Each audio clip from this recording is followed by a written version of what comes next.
I'm James Owen, and I'm here with the new superintendent of District 220. I have the opportunity to sit down, ask him a few questions to get to know him, and hear about his future plans for the district. Now, Dr. Harris, this is your second day on the job, so I want to start off by asking, how was your first day? Well, the first day was a business as usual, as I would say it in District 220. On the other hand, exciting for me personally. Certainly looking forward to being the new superintendent in District 220. And we have many exciting things in store for the community as well as the students in our community. Now, I know that you were the assistant principal of Station Campus from 1993 to 1998. So what brings you back to District 220? Well, thanks for bringing that up. Certainly my time at Station back in the mid-90s was a wonderful experience. I was there and worked with the staff and the students during that time frame and made a lot of wonderful personal as well as professional connections.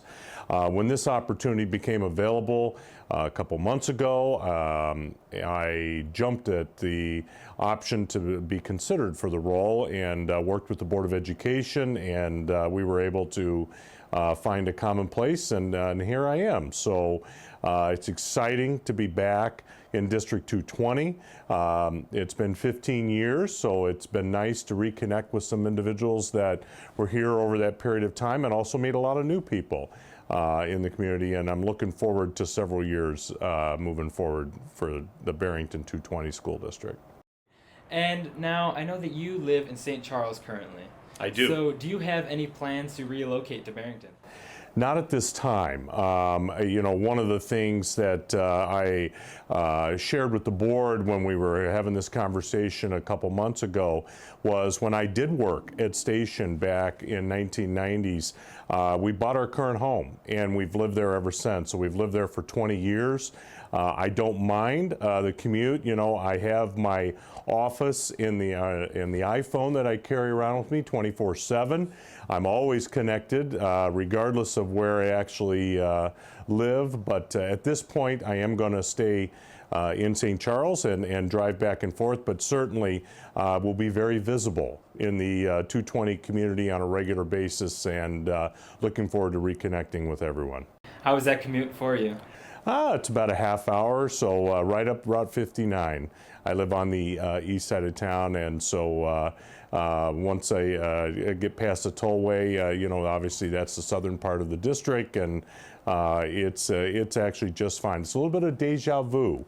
I used to make that drive back in the late 1990s, and now I'm rekindling that opportunity I had then, and it's certainly not a problem at all. Okay.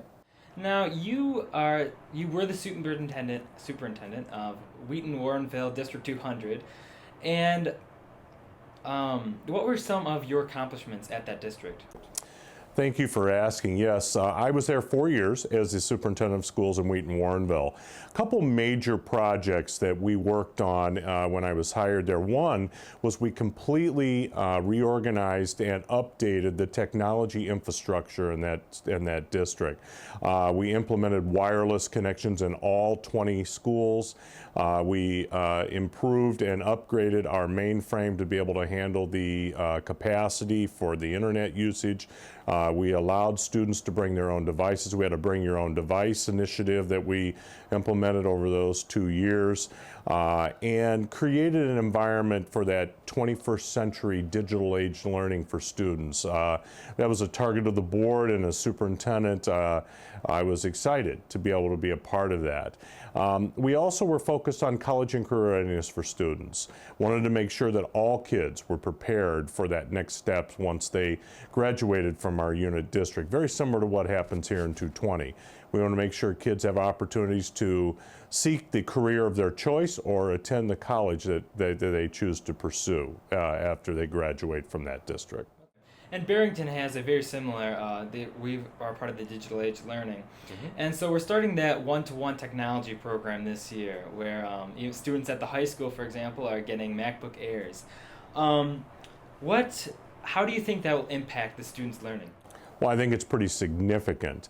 Not only learning in the classrooms, but Today, in today's age, in 2014, all students need access to the world and through the internet and through the digital environment. I think it's really clear in all educational situations that kids have to have that type of access.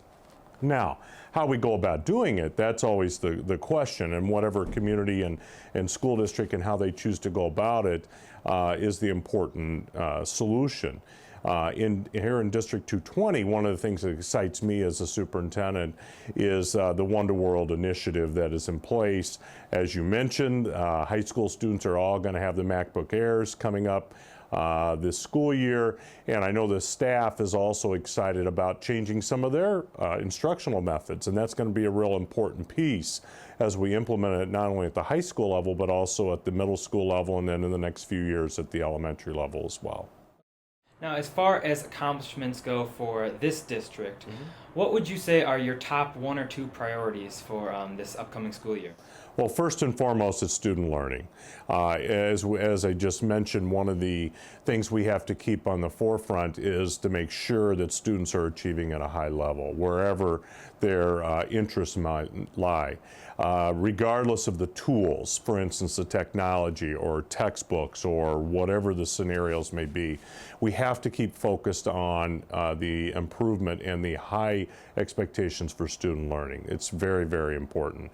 We also have to constantly pay attention to environment and making sure that we provide the right environment for those. And this technology initiative might change some of those environmental requirements for students and having access and making sure that they have the right resources, the digital textbooks, the environment, the instructional environment, to make sure that they're getting the maximum opportunity to learn at that high level.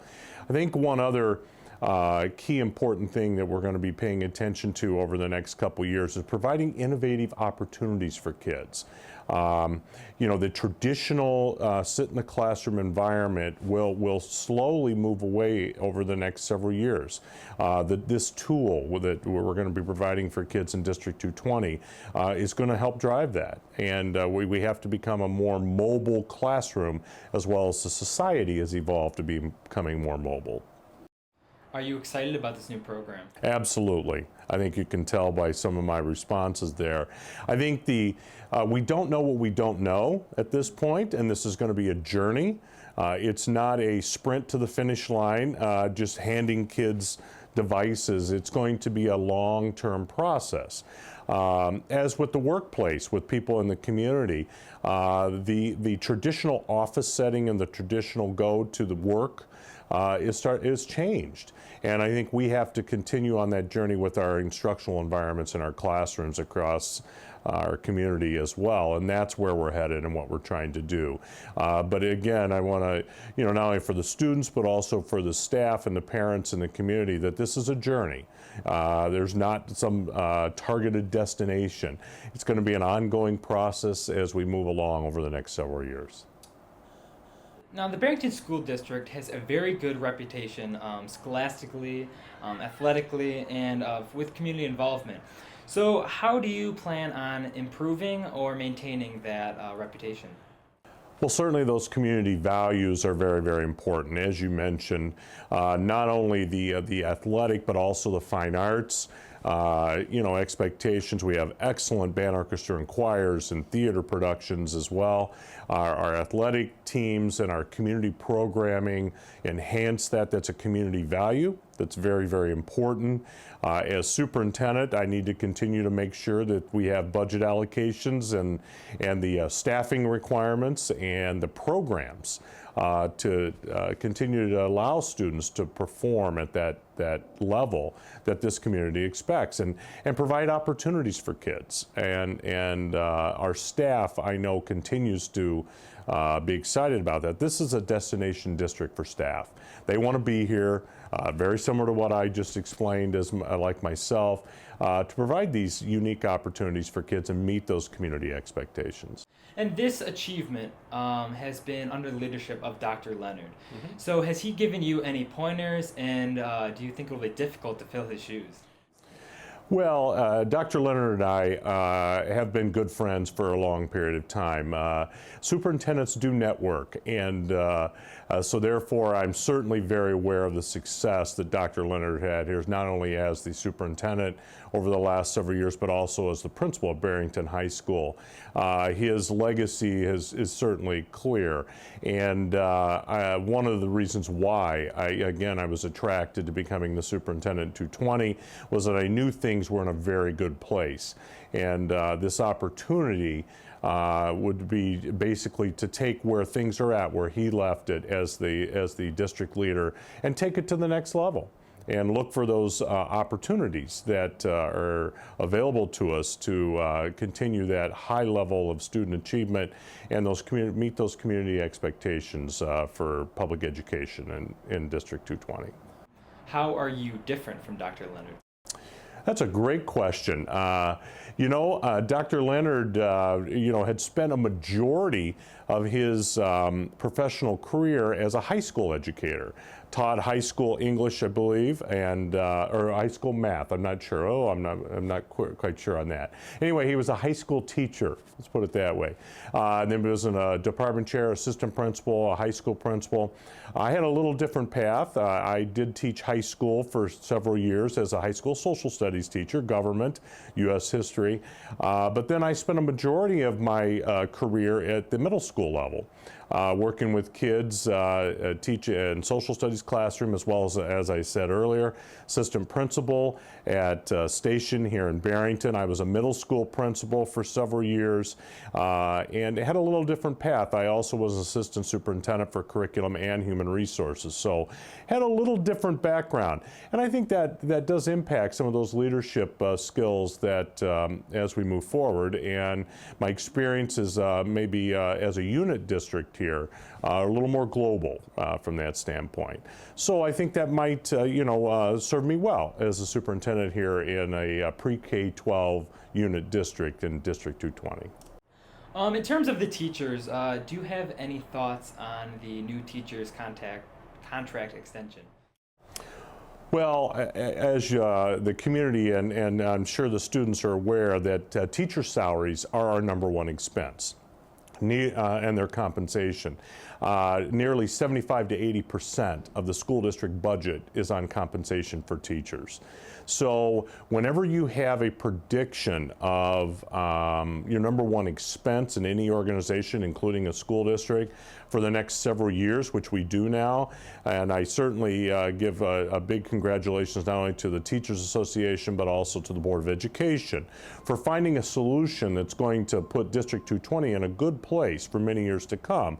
Because once we have fiscal stability in our district, then we are able to target some innovative programs for kids, be able to make some decisions on where we're headed. For instance, as the one-to-one initiative. That's just one of those things that fit nicely in, and then we have a very good prediction on where we're headed fiscally. That allows us some latitude then to do some things and have a very clear understanding where our fiscal situation sits. Okay, now going away from your professional life. Sure. Can you give me a little background on your family? Absolutely. My wife and I have been married for 26 years, happily married, I should say. And we have two wonderful kids. Both of them currently attend the University of Illinois. My son, Matt, is a senior in the business accounting program next year, and my daughter will be a junior as an elementary ed major who wants to be a teacher, following in her father's footsteps. Both of them, as I said, attend the University of Illinois in Champaign-Urbana. So my wife and I spend a lot of time driving back and forth to Champaign and helping support them as they move along in their own journeys. Personally, I am a huge sports fan. I actually grew up in central Illinois, down by Champaign. I've lived my whole adult life here in the Chicago suburban area, but I am a St. Louis Cardinal baseball fan, and love to go to Wrigley Field when the Cardinals are there, and I'm one of those crazy Redbird fans that show up several times a year at Wrigley Field. So I love Major League Baseball and follow it pretty avidly. But also I enjoy all sports. I also love the musical theater, and was in choir when I was in high school. So, enjoy all those aspects of life, and those are my hobbies that I do spend a lot of time on, and enjoy that. And Dr. Leonard loved to occasionally bring his dog into the office. Do you have any pets that you might bring into the office? Well, I'm not sure about bringing to the office. However, I do have a dog. He's a 10-year-old Shih Tzu named Otto. And he is definitely the king of the castle at home. He a little guy who thinks he rules the roost. So he's been a family pet for many years, and certainly happy to have him. And you said you were a sports fan. So Yes. what sports, clubs, or activities were you involved in your grade school years? When I was in high school, I was a basketball player, played all 4 years. I also played baseball, as I mentioned, for 2 years. Played a little bit of football, but that wasn't my sport, only my freshman, sophomore year. But baseball and basketball were the two things. As I mentioned, I also was involved in student government, and I was in show choir. I sang, I was in the choir, and was in a show choir in the high school when I was that age. So had friends in all different lights, and still value those friendships even today, many years down the road. So, and now follow it as a hobby as an adult. So, it is very important for high school students to always follow their passion, because it is life skills. And you will enjoy those things, maybe not as a participant, but then as a fan or a spectator, and appreciate the talents of others as you move along. Have you always had the intention of becoming superintendent of a school district? That is a great question. People have asked me that. No, it was not something that I had in my mind, like, hey, I want to be, a superintendent of schools in a school district. I knew when I made the choice when I was in college to work with kids. I loved working with students. I enjoyed political science and government. I liked the politics. I liked that type of thing. At one point, I thought I might go to law school, but that didn't happen. I student taught, and I loved it. I ended up, being an educator, and one thing led to a next. I think I share this with people a lot. Not only as a superintendent of school, I have the opportunity to work with a lot of people. It is still a people position. You have to be able to interact and work with individuals, whether it be students, whether it be parents, whether it be community members, and it's not that much different than being in a classroom with kids. You're still interacting with people, making connections and problem solving and leading opportunities. I've heard many years ago, two of the greatest action spots as an educator outside of the classroom are as a principal and a superintendent, because that's where you can make the biggest impact for kids. And certainly I'm looking forward to that here in District 220. I think a really important question is, do you love your job? Yes, I do. And I would encourage kids to pick an occupation, pick a job, pick something in life that you love. Because if you don't like it, I know people that are miserable in their job. I am not. I love it. It is a 24/7 type of role. There is a huge responsibility with multiple facilities, with a high school, 2 middle schools, 8 elementaries, an early childhood center, community expectations for the superintendent of schools to be part of the community and visible and helping make good decisions. You ask any realtor in any community, and they'll ask, what's the number one, selling point for homes, for why people live in a community? It's a school district. And therefore, I love what I do. And I think that's just a huge community value here in Barrington. Now, before we conclude this interview, I just want to ask you some quick speed round questions that Sure. And how it's going to work is I'm going to ask you some opinion questions. You have to pick one or the other. Wonderful. Okay, so the first question is going to be huge. Cubs or Sox? Socks. Socks. Get out of here. Get out of here. I am not a Cub fan. I think I mentioned that. I mentioned that earlier. I'm a Cardinal fan, and so I do root for the White Sox. Let's put it that way. What happened to go to Wrigley Field when the Cardinals are in town? Well, I wear red when I'm there, so anyway, definitely White Sox. Okay. Hamburger or hot dog? Hamburger. Okay. Coke or Pepsi? Coke. McDonald's or Burger King? McDonald's. Cat or dog? Dog. Shower or bath? Shower. Sunny Beach or Illinois Polar Vortex?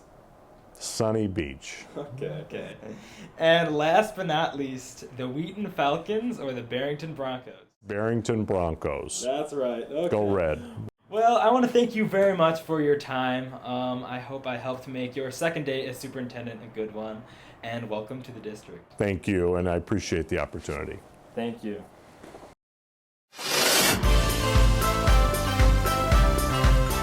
For more information, visit 365barrington.com.